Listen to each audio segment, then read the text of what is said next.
Hey guys, Chris here at CaribbeanPot.com. Today's recipe, what you're looking at in front of you here, cassava dumplings. Basically cassava, flour, a pinch of baking powder, some salt and water. We're going to boil this cassava with cassava dumplings. I have it here with some saltfish bulgur, which can also be found on their website, CaribbeanPot.com. But today we're going to focus on the dumplings here on the bottom of the saltfish bulgur. Remember guys, if you're watching this on YouTube, feel free to leave me a comments below, as well as I'd really appreciate it if you guys were to subscribe to the channel, as well as share the video with your friends. Those are the two pieces of cassava that I've already peeled, and I'm just getting ready with a box grater here to grate it, to get it ready for making the cassava dumpling. This is the peel here from the cassava. I'm not sure if you can use frozen cassava for this, but I'm certain you can use cassava flour if you can find it.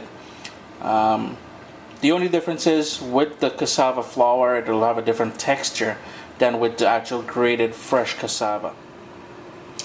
What you see in front of you here now, I've got 1 cup of the grated cassava, which is on the bottom, as well as 1 cup of all-purpose flour. To that, I'll be adding a pinch of baking powder.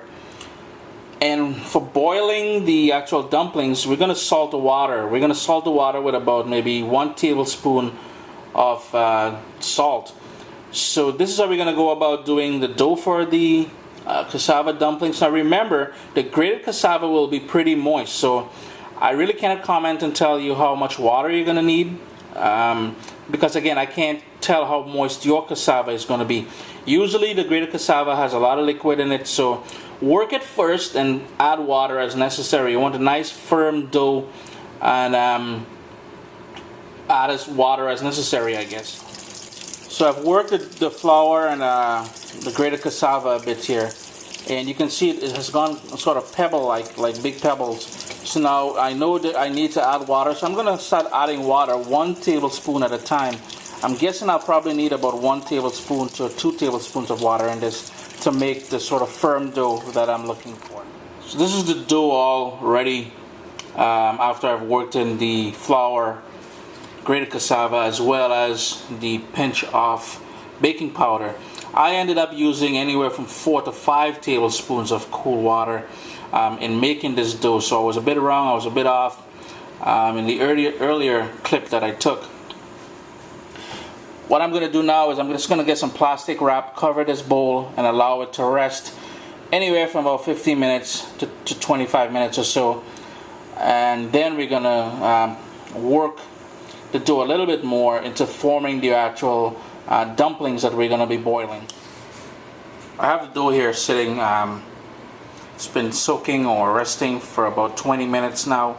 All I did was on my kitchen counter, I dusted it with flour. I put the dough down on and I'm just going to work it. In the meanwhile, I have here, I think it's about 7 cups of water coming to a boil. Once it comes to a boil, I'm going to put about a tablespoon of salt in there. And then we're going to separate this. I'm guessing I'm going to get maybe about 8 dumplings from this, from the dough that we've made here. So I'm just going to cut this up into 8 pieces, and then I'm going to show you guys how to form it into the actual dumplings. The ones I'm going to show you, if I recall correctly, I think they're called sailors. And as soon as the water comes to a boil, we're going to add them to there and let them cook for, I think, about 5 to 10 minutes or so until they start floating. That's an indication as to know that they're done cooking. I've divided the main dough ball, as I mentioned before, into 8 somewhat similar in size pieces. Little dough balls, and these are the ones we're going to be using to make the dumplings. We're going to get 8 dumplings from these, and I'll show you now how to form it into the sailor dumplings that we're going to be making. So this is how you form the actual cassava dumplings. These are 3 of them that I've already done. I'm just going to show you guys how to do it. All you do is you grab one of them, you give it a roll, and then using both hands and your fingers, gently squeeze on it, forming. And some people tend to call this cattle tongue or cow tongue because of the shape of it, but I know it as Sailors, and we're gonna stick with that. After we form them all, what we're gonna do now, the water is boiling over here, and I've salted it with 1 tablespoon of salt. Then we're gonna, my camera person is giggling here, people. We're just gonna add it to the pot. Add them to the pot. And how are you gonna tell when they're done cooking? They're all gonna float to the surface. So pretty much I'm gonna make the rest of them, add them to the pot. I think it's maybe gonna cook maybe about 5 to 10 minutes or so, and it's gonna float and it's gonna be all done. Then you drain it and you have cassava dumpling. As you can see, they're all floating at the top now, which is a clear indication that they're all done cooking. They're good to go. It took maybe about 4 to 5 minutes for them to cook thoroughly through here. I'll be having that cassava dumpling. By the way, Sailors, I said another name for this dumpling is, some people call it Sailors, and I'm guessing it's because it floats and it can sail away on you. I'm just guessing, people. But I'm going to be having these dumplings with some saltfish bulgur that I made earlier. On the website CaribbeanPot.com, you'll surely find that bulgur, that saltfish bulgur recipe on there as well. Basically, it's salted codfish with onions and peppers and tomato. I had a little bit of red cabbage left back, something that's not traditionally put into saltfish bulgur, but I thought, hey, I'll use it up since I had it. It's heated up with some olive oil. So together with this saltfish bulgur, I'll be having the cassava dumplings. Just gonna strain them out here, drain the water out, and they're all ready to... I've now drained all the water out, and these are the finished dumplings here, people.